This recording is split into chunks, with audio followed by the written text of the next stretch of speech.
அனைவருக்கும் வணக்கம். சற்று முன் கிடைத்த முக்கிய அறிவிப்பின்படி தமிழகத்தில் பள்ளிகள் திறப்பு குறித்து முக்கியமான அதிகாரப்பூர்வமான அறிவிப்புகள் வெளியாகியுள்ளன. இதை பற்றி விரிவாக தெரிஞ்சுக்கணும்னா இந்த வீடியோவை கடைசி வரைக்கும் ஸ்கிப் பண்ணாமல் முழுமையாக பாருங்கள். இந்த வீடியோக்குள்ளே போகிறதுக்கு முன்னாடி இந்த வீடியோக்கு ஒரு லைக் பட்டனை ப்ரெஸ் பண்ணிடுங்க.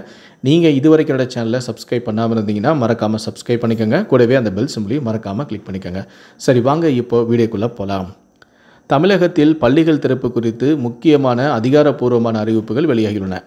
பொதுவாக கோடை விடுமுறைக்கு பின்பு ஜூன் 1ஆம் தேதியே பள்ளிகள் திறக்கப்படும். ஆனால் இந்த முறை கோடை வெயிலின் தாக்கம் மிக அதிகமாக இருக்கிறது. மே மாதம் முழுவதும் கோடை விடுமுறை விடப்பட்டு இருந்தாலும் ஜூன் முதல் வாரத்தில், அதாவது ஜூன் 4ஆம் தேதி தேர்தல் வாக்கு எண்ணிக்கை நடைபெற்றது.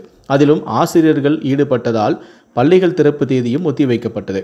இந்த நிலையில்தான் 2023-24ஆம் கல்வியாண்டு முடிந்து 2024-25ஆம் கல்வியாண்டு நாளை தொடங்குகிறது.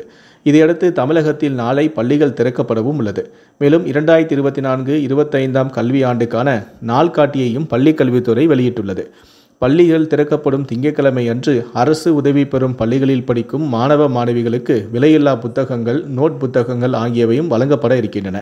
பள்ளி கல்வித்துறை வெளியிட்டுள்ள அந்த நாள்காட்டியில் கோடை விடுமுறை முடிந்து அனைத்து வகுப்புகளும் ஜூன் 10ஆம் தேதி பள்ளிகள் திறக்கப்படும் எனவும், இதை தவிர 1 முதல் 12ஆம் வகுப்பு மாணவர்களுக்கான காலாண்டு மற்றும் முதல் பருவ தேர்வானது செப்டம்பர் 20 முதல் 28ஆம் தேதி வரை நடைபெறும் எனவும், அதன் பின்னர் செப்டம்பர் 29 முதல் அக்டோபர் 2ஆம் தேதி வரை காலாண்டு விடுமுறை வழங்கப்படும் எனவும், அதன் பின் அரையாண்டு மற்றும் 2ஆம் பருவ தேர்வானது டிசம்பர் 16 முதல் 23ஆம் தேதி வரை நடத்தப்படும் எனவும், தொடர்ந்து செப்டம்பர் 24 தொடங்கி ஜனவரி 1ஆம் தேதி வரை மாணவர்களுக்கு அரையாண்டு விடுமுறை வழங்கப்படும் எனவும், அதேபோல 1 முதல் 9ஆம் வகுப்பு மாணவர்களுக்கு ஏப்ரல் 9 முதல் 17ஆம் தேதி வரை முழு ஆண்டு தேர்வு நடத்தப்படும் எனவும், பள்ளி வேலை நாட்கள் ஏப்ரல் 27ஆம் தேதியுடன் நிறைவு பெறும் எனவும், அதன் பின்னர் கோடை விடுமுறையானது ஏப்ரல் 28ஆம் தேதி முதல் வழங்கப்படும் எனவும், மொத்த பள்ளி வேலை நாட்களானது 220ஆக இருக்கும் எனவும் அதில் குறிப்பிடப்பட்டுள்ளது.